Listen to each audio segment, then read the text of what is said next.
अस्सलाम वालेकुम दोस्तों, अपनी नेक्स्ट वीडियो के साथ आपको वेलकम करता हूं अपने इस चैनल में। उम्मीद है सब खैरियत से होंगे।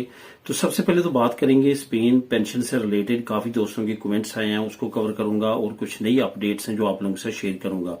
इसमें जो स्पेन पेंशन से रिलेटेड कुछ नए कवानीन हैं, कुछ नई अपडेट्स हैं, उसमें बहुत ज्यादा जरूरी चीजें जो हैं वो आप लोगों के साथ इस वीडियो में डिस्कस करूंगा। तो दोस्तों, आपने वीडियो को कंप्लीट देखना है और वीडियो की तमाम मालूमात को गौर से सुनना है, क्योंकि बहुत सारी मालूमात ऐसी हैं जो कि आपको फायदेमंद हो सकती हैं और आपके जो आज क्वेश्चन नहीं है वो कल आपके क्वेश्चंस हो सकते हैं। तो इस वजह से आपने इन तमाम इन्फॉर्मेशन को गौर से सुनना है। सबसे पहले तो आप लोगों के साथ जो मैं शेयर करूंगा, जो अहम चीज है वो है, कुछ कमेंट्स आए हैं कि अगर हमारी जो कंट्रीब्यूटरियो है पेंशन, वो क्या हम आउटसाइड द कंट्री ले सकते हैं और नॉन कंट्रीब्यूटरियो क्या हम ले सकते हैं। सबसे पहले तो आपने इसको फर्क को समझना है। अगर हम इंग्लिश में बात करें तो कंट्रीब्यूशन इसको कह सकते हैं, नॉन कंट्रीब्यूशन पेंशन। जो कंट्रीब्यूशन पेंशन है वो क्या है, वो ये है कि आपने काम किया यहाँ पे साल साल और आपकी पेंशन जेन्युइन बन चुकी है और वो पेंशन अब आपने रिसीव करनी है। तो इस सूरत में आप क्या मुल्क से बाहर जाके अपनी पेंशन को रिसीव कर सकते हैं। इसके बारे में एक बड़ा अहम क्वेश्चन आया, मेरा ख्याल वो इंडियन दोस्त हैं जिन्होंने ये क्वेश्चन किया। दूसरा जो क्वेश्चन है वो ये है कि नॉन कंट्रीब्यूटरियो यानी कि नॉन कंट्रीब्यूशन जो पेंशन होती है वो होती है कि आपने यहाँ पे अरसा गुजारा है, लीगल भी आप रहे हैं, लेकिन आप यहाँ पे काम नहीं कर सके और आपकी एज जो है वो पेंशन को पहुंच चुकी है।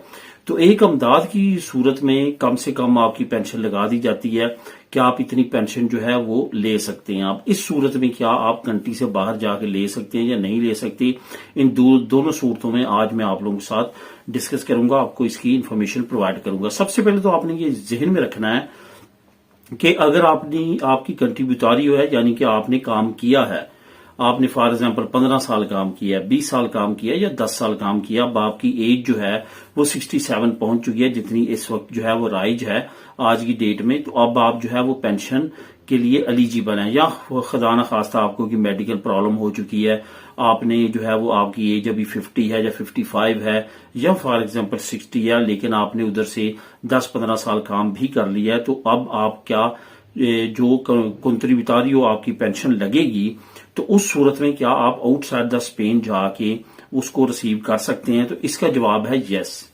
अगर आपकी 67 में हुई है लेकिन आपने जो है वो टैक्स पे किए हैं, यहाँ पे साल काम किया है, आपकी सुगुरिदा सोशल गई है, आपका सिंदा गया है, और आपने यहाँ पे अगर आपको खुदा न खासा मेडिकल की बेस पे मिला है लेकिन आपका टैक्स गया है, आपने काम लीगली किए हैं, तो आप जो है वो आउटसाइड द स्पेन जाके ले सकते हैं। आप अपनी होम कंट्री जाके ले सकते हैं या किसी और कंट्री में आप चाहते हैं कि मुझे पेंशन मिले तो आपको वो पेंशन मिल जाएगी। आपने एक तरीकाकार होता है, वहां का बैंक अकाउंट, अपनी तमाम अटेस्टेशन वो सारी करवानी होती है, उसके बाद आपकी पेंशन जो है वहां कन्वर्ट होना शुरू हो जाती है। लेकिन यहाँ पे मैं एक अहम और इन्फॉर्मेशन आपको देना चाहूंगा। फॉर एग्जाम्पल, आपकी पेंशन जो है वो 1000 यूरो लगी है, लेकिन ये याद रखें कि 1000 यूरो स्पेन के अंदर आपने अगर रिसीव करनी है तो फिर आपकी 1000 यूरो लगी है। अगर आपने आउटसाइड द स्पेन उस पेंशन को रिसीव करना है तो ये याद रखें कि 150 से 200 यूरो तकरीबन आपको कम मिलेगी।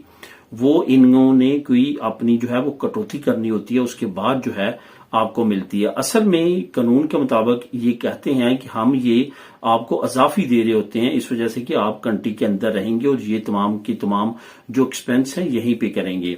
तो वो जब आप एक्सपेंस करेंगे यहाँ पे तो वो आप टैक्स पे करेंगे, तो उस पे जो है आप जो टैक्स 21% देंगे तो वो आपको ऑलरेडी इससे इतनी अमाउंट ज्यादा पे कर रहे होते हैं। जब आप कहते हैं कि मैं आउटसाइड ऑफ स्पेन अपनी पेंशन रिसीव करूंगा तो ये फिर उसमें से वो कटौती कर लेते हैं और बाकी आपको जिस मुल्क में आप कहते हैं वहां पे आपको मिलना शुरू हो जाती है। ये है कंट्रीब्यूटरियो।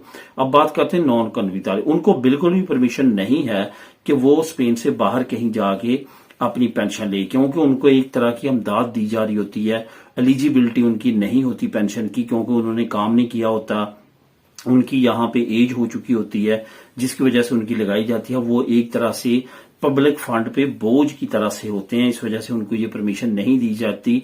सेम लाइक जिस तरह अंग्रेजों में मिताल आप लेते हैं या कि और अमदाद लेते हैं तो आप एक खास अरसे से ज्यादा बाहर नहीं रह सकते, सेम इसी तरह उनपे भी ये पाबंदी लागू होती है कि खास लिमिट तक वो भी उन्होंने बता के जानी है, उसके अलावा जो है वो नॉन कॉर्बिटारियो जो पेंशन लेते हैं वो बाहर नहीं जा सकते, स्पेन से बाहर रिसीव नहीं कर सकते। तो इस वजह से इन दोनों चीजों को आपने गौर से अंडरस्टैंड करना है और कोई भी ऐसी गलती नहीं करनी कि आपकी पेंशन जो है इस गलती की वजह से जाती रहे। उसके बाद कम से कम पेंशन की जो अभी 2026 में लिमिट रखी गई है वो 630 यूरो के करीब रखी गई है, जो कि साल साल इन्फ्लेशन की वजह से बढ़ती है। अगर आपने काम मिनिमम भी किया है और आप जो है आपकी ये पेंशन लगेगी, या नॉन कंट्रीब्यूटरी जो पेंशन लगती है वो कम से कम इतनी लगती है, जो कि 2026 का अभी लेटेस्ट जो है वो इतनी आपको मिले ही मिलेगी। तो इस वजह से इस लिहाज से आपको जो है मिनिमम पेंशन मिलेगी, इससे कम आपको पेंशन नहीं मिलेगी, जो कभी 580 हुआ करती थी और अब बढ़ के जो है 2026 में इतनी हो चुकी है। तो ये तमाम क्वेश्चन है जो आपके काफी इंपॉर्टेंट क्वेश्चन थे, जिसके मैंने इसमें आंसर दिए हैं। अगर आपके ज़हन में और भी क्वेश्चन हो इससे रिलेटेड तो आप नीचे कमेंट कर सकते हैं। मिले नेक्स्ट वीडियो में नई अपडेट के साथ। अल्लाह हाफिज।